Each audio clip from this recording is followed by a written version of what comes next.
Thank you so much.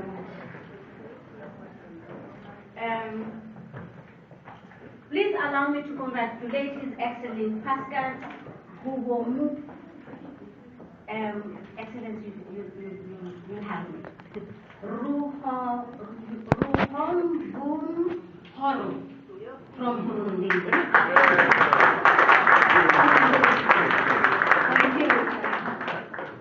Who presented his credentials yesterday. We say as a group, you are highly welcome in Norway.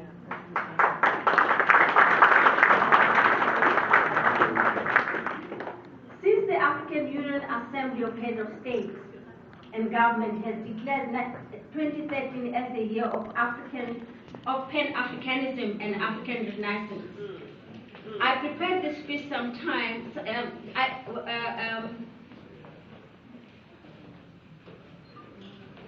As I prepared this speech, something reminded me that we all know OAU was a vehicle for Pan-African solidarity at the time of liberation struggle. Its successor, the AU, is part of the international peace-building system. It has made a significant contribution to peace in Africa.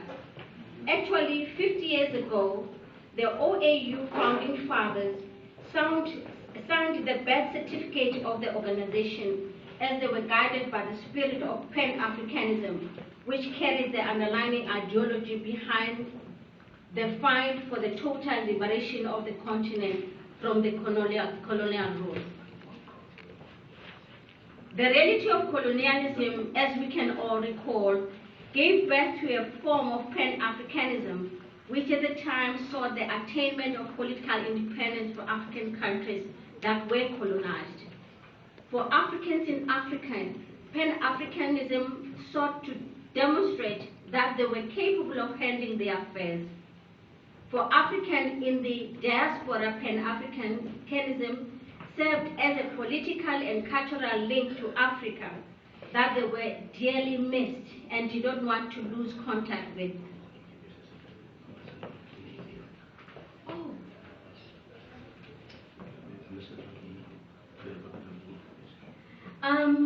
Sorry to interrupt the thing. I'd like to welcome the Ambassador of Guinea.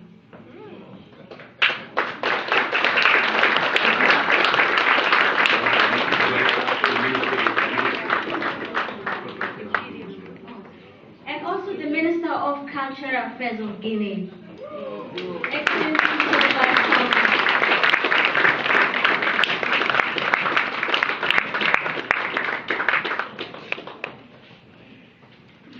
You're welcome. For the African in the diaspora, Pan-African serves as a political and cultural link to Africa that they dearly missed and did not want to lose contact with. In the broader scheme of things, Pan-Africanism served and still serves as a common platform for Africans to find themselves in their quest to free Africa from the strains of colonialism and neo-colonialism. Distinguished guests, ladies and gentlemen, as Africans, we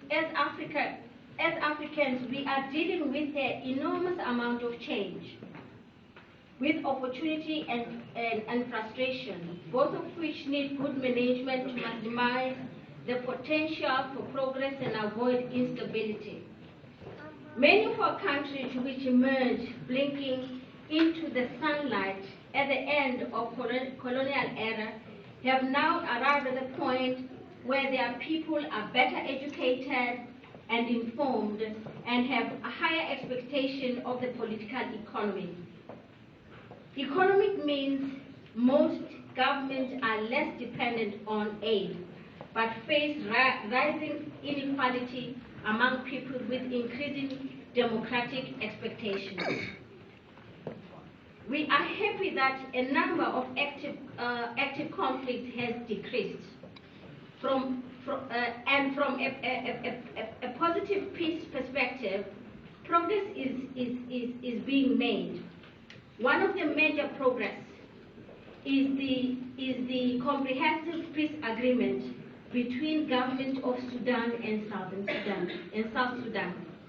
One of the most important contribution of peace in Africa, which marked the dawn of a new era in Sudan and brought to an end one of the oldest conflicts in African continent.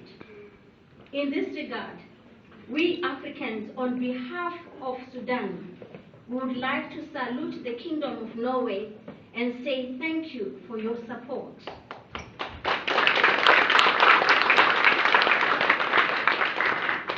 Yes, significant challenges remain, but with the hope that the same spirit will soon prevail in an ongoing conflict. In our continent, peace and security are major priorities for the African unity. Distinguished guests, ladies and gentlemen, in conclusion, these developments prompt me to cite a Len Kwame Nkrumah's Africa Must Unite speech. I quote, "We must unite now or perish." I'm confident that our concerned effort and determination, we shall lay here the foundation of a continental unity of African states.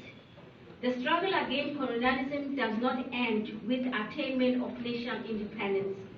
We have emerged into independence in a different age, with imperialism growth stronger, more ruthless and experienced, and more dangerous in its international associations. We must recognize that our economic independence resides in our African Union and requires the same concentration upon political achievements. Is it not unity alone that can world us into an effective force, capable of creating our own progress and making our own value contribution to world peace? All stock exchanges in the world are preoccupied with Africa's gold, diamonds, uranium, platinum, copper, and iron ore. We have been busy nursing our separate state to understand fully the basic need of our union, rooted in common purpose, common planning, and common endeavor. We shall link the various states of our continent with communication by land, sea, and air. We cannot afford to place our needs, our development, our security to the gate of camel and the donkeys. To us, it is a simple matter of grasping with certain our heritage by using the political might of unity. All we need to do is develop with our own united strength the enormous resources of our continent. Not one of us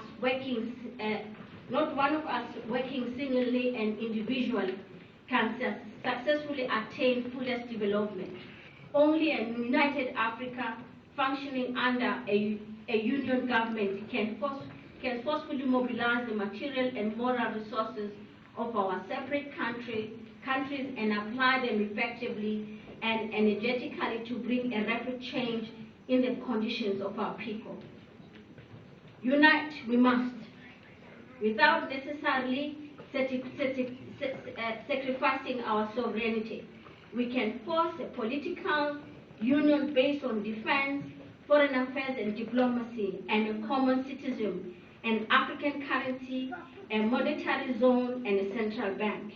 We must unite in order to achieve the full liberation of our continent, unquote. Certainly, without African unity, the ideal of African prosperity will remain elusive. Without African unity, Africa will remain the milk cow of the peddlers of the status quo ante. The Agenda Africa Vision 2063 will chart the way forward for a more comprehensive approach in tackling Africa's development goals to achieve a prosperous and a united continent. Forward towards African cultural reawakening. Forward with the progressive ideas in Pan-Africanism and the African Renaissance. I thank you.